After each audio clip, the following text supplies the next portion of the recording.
एक सर असा एक प्रश्न होता की कॅन्सर हा अनुवंशिक आहे का? की माझ्या आईला पण झाला, माझ्या बाबाला झाला, माझ्या भावाला झाला, तर तो मलाही होण्याची शक्यता असते का? तर ते कितपत सत्य आहे अनुवंशिकतेबद्दल? एकूणच अनुवंशिकतेबद्दल एक मोठा प्रश्न विचारला पाहिजे. एखाद्या गोष्टीची अनुवंशिकता एस्टॅब्लिश करण्यासाठी आपल्याला कमीत कमी 5-6 पिढ्यांचा अभ्यास करणं आवश्यक आहे. हो, नक्कीच. जर अगदी मॉडर्न मेडिसिनचा इतिहास बघितला तर 150-200 वर्षांचा आहे. या 150-200 वर्षांमध्ये त्यांनी काटेकोर पद्धतीने प्रत्येकाचं किती अभ्यास केलेला आहे, की प्रत्येक तुमच्या ह्याचा एक गोष्टींचा, बारीक गोष्टींचा.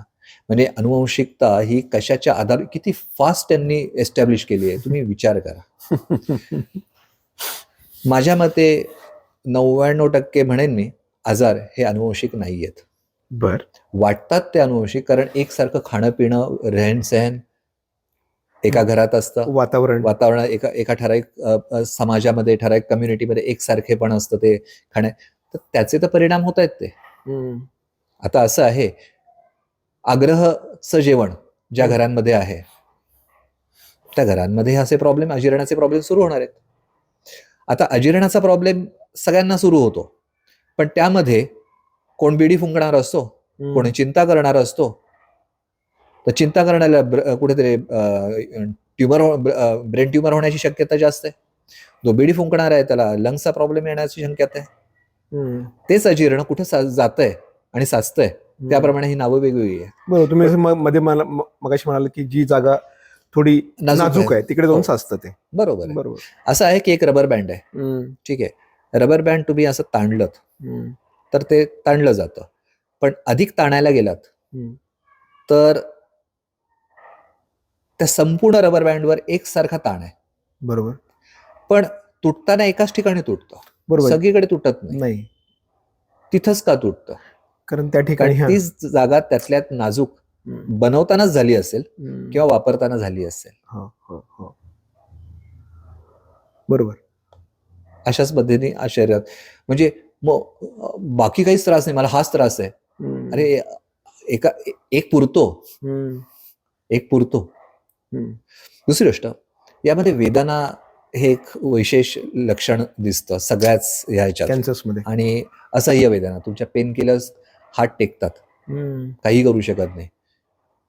त्याचं कारण हा जेव्हा वायू खेळायला लागतो आणि धातूंमध्ये, तर ह्या वेदना तो म्हणजे दंगा सुरू होतो. वायू म्हणजे काय? पल्सेशन, एक्सपान्शन, कॉन्ट्रॅक्शन हे तत्व. फुगतो, कमी होतो, फुगतो, कमी होतो, फुगतो. जेव्हा फुगतो तेव्हा आजूबाजूलाच्या अवयवांवर ताण पडतो. जेव्हा परत शांत होतो तेव्हा जरा बरं वाटतं. तो सारखा फुगतोय आणि सारखा हे करतोय, सारखा फार फास्ट, तर तो ठणका, ते सगळं कचकच ही असह्य व्हायला लागते. ठाय ठाय ठाय ठाय ठाय ठाय ठाय ठाय असं सगळं सुरू करतो, त्याच्या फ्लक्च्युएशन्स अशा. तर त्या वेदना असह्य व्हायला लागतात आणि तो संपूर्ण शरीरभर आहे. तुमच्या त्या गोळ्या आणि ह्यानी तो काय ऐकणारा नसतो. झोपही लागत नाही, झोपेच्या गोळ्या द्या, सगळं करा, काही होत नाही. तर या वेदनांना समजा काही करायचं असेल तर एकच करावं लागेल, ते म्हणजे वायूला शांत करणं. पहिलं पथ्य म्हणजे जाणीवांवर येणं. दुसरी गोष्ट, वायू ज्या ज्या गोष्टींवर अडकलेला आहे ठिकठिकाणी, त्याला अनुलोमन करणं, त्याला आपली वाट करून देणं आणि त्याला बाहेर जाण्यास मदत करणं. मग त्यामध्ये अनेक उपचार येतात. कधी वमनाने इथला वायू बाहेर पडू शकतो, विरेचनाने वायू शकतो. बस्ती सगळ्यात उत्तम हे आहे. रक्तात अडकलेला वायू सुद्धा आपल्याला रक्तमोक्षणाने वगैरे करता येतो. या भागात काढलेला त्याला नस्या उपचार आहे. असे वेगवेगळ्या उपचारांनी वायूचा निचरा होऊ शकतो आणि त्यामुळे वेदना कमी होतात.